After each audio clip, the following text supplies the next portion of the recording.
Hello friends, welcome back to Yatri vlogs 2025. இன்றைக்கி நம்ம திருவண்ணாமலை கோவில் சீரீஸில் பாதாள லிங்கம் பற்றி தான் பார்க்க போகிறோம். வாங்க வீடியோக்குள்ளே போகலாம்.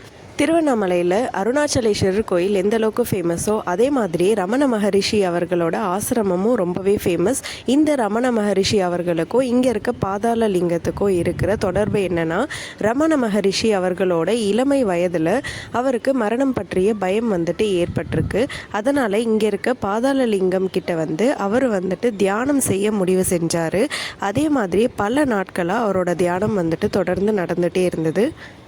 இப்படி பல நாட்களாக செஞ்ச தியானத்தில் எந்த அளவுக்கு அவர் மூழ்கி போயிருந்தார் அப்படின்னா, பக்கத்தில் இருக்க பூச்சிகள் எல்லாமே அவரோட உடலை கடித்து ரத்தம் வர அளவுக்கு காயப்படுத்தினது கூட தெரியாத அளவுக்கு சிவபக்தியிலையும் அந்த தியானத்துலேயும் அவர் மூழ்கி போயிருந்தார். ரமண மகரிஷியோட இந்த நிலைமையை பார்த்து சேஷாத்ரி சுவாமிகள் அப்படின்றவர் இன்னும் பல முனிவர்களோட உதவியோடு சேர்ந்து ரமண மகரிஷியோட தியானத்தை கலைக்காமல் அவர் அங்கேருந்து அப்புறப்படுத்தி அவரோட உடம்புல இருக்க காயங்களுக்கெல்லாம் மருந்து போட்டு விட்டுருக்காரு. இப்படி மரண பயம் போகிறதுக்காக ரமண மகரிஷி அவர்கள் தவம் செஞ்ச இந்த பாதாள லிங்கத்தை திருவண்ணாமலை கோவிலோட 5வது பிரகாரத்துக்கு பக்கத்தில் இருக்கக்கூடிய 1000 கால் மண்டபத்துக்கு பக்கத்தில் நம்மளால் பார்க்க முடியும். இந்த பாதாள லிங்கேஸ்வரரை நம்ம வணங்கணும் அப்படின்னா ஒரு 4-5 படி கீழே இறங்கி போய் தான் நம்மளால் தரிசிக்க முடியும். ஆனால் ரொம்பவே சக்தி வாய்ந்த மரண பயத்தை போக்கக்கூடிய இடமா இந்த இடம் விளங்குது.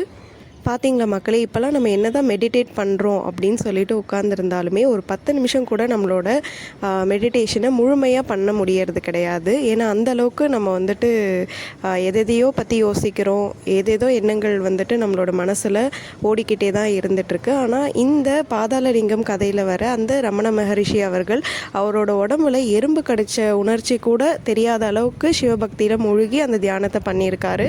இதெல்லாம் கேட்கும் போது ரொம்பவே பிரமிப்பாக தான் இருக்குது. இந்த வீடியோ எப்படி இருந்தது அப்படின்றத கமெண்ட்டில் சொல்லுங்கள். இந்த வீடியோ பிடிச்சிருந்தா லைக் பண்ணுங்கள். இந்த மாதிரி இன்ட்ரெஸ்டிங்கான வீடியோஸ்க்கு நம்ம சேனலை சப்ஸ்கிரைப் பண்ணி வச்சுக்கோங்க. உங்கள் ஃப்ரெண்ட்ஸ் அண்ட் ஃபேமிலி மெம்பர்ஸும் இந்த மாதிரி டாபிக்ஸில் இன்ட்ரெஸ்டடாக இருந்தாங்கன்னா அவங்களுக்கு இந்த வீடியோவை ஷேர் பண்ணுங்கள். தேங்க்ஸ் ஃபார் வாட்சிங்.